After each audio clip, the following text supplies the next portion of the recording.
Saatnya jam pertama dimulai. It's time to begin the first lesson. Assalamualaikum warahmatullahi wabarakatuh. Selamat pagi dan salam sejahtera bagi kita semua. Kembali lagi dengan saya Fahria Zulfa dalam mata pelajaran korespondensi. Baik, dalam video pembelajaran kali ini saya akan membahas mengenai komunikasi kantor. Apa sih yang dimaksud dengan komunikasi?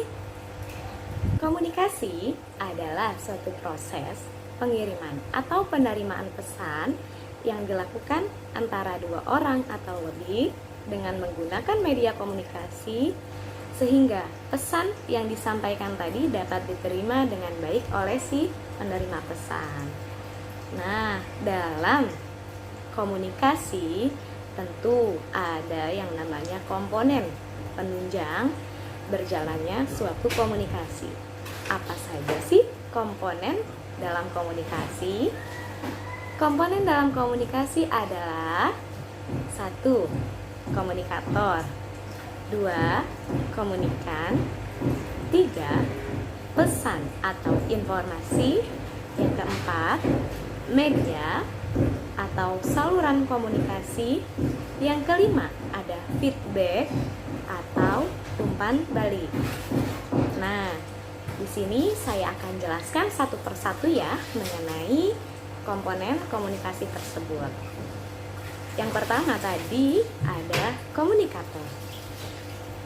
Siapa sih yang dimaksud dengan komunikator? Komunikator adalah orang atau pihak yang mengirimkan pesan atau informasi kepada si penerima pesan. Kemudian yang kedua ada komunikan. Siapa sih yang dimaksud dengan komunikan?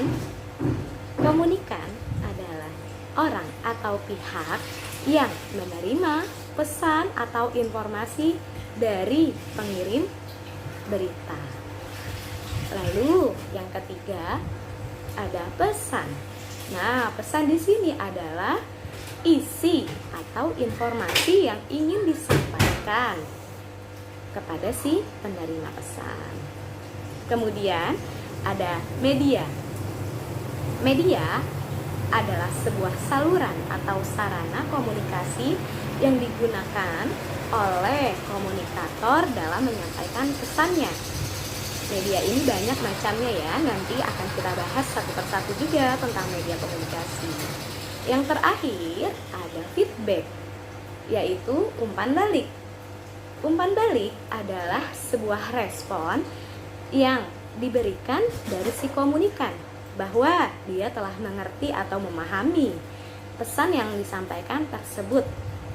Nah, itu dia tadi 5 komponen komunikasi ya, diingat-ingat, jangan lupa. Nah, selanjutnya saya akan menjelaskan bagaimana proses komunikasi tersebut dapat terjadi. Dapat dilihat dalam alur proses komunikasi di sini ya. Proses komunikasi ini selalu berawal dari si komunikator atau pihak yang akan mengirimkan pesan. Komunikator ini memiliki pesan. Nah, komunikator pesan. Pesan tersebut yang akan disampaikan dilakukan encoding terlebih dahulu oleh si komunikator. Encoding adalah proses pengubahan pesan yang masih bersifat abstrak menjadi bentuk verbal atau non-verbal. Nah, pesan tersebut setelah dilakukan encoding, dilakukanlah pengiriman pesan melalui media atau saluran komunikasi. Nah, media atau saluran komunikasi ini yang nantinya akan mengirimkan pesan dari komunikator kepada si komunikan.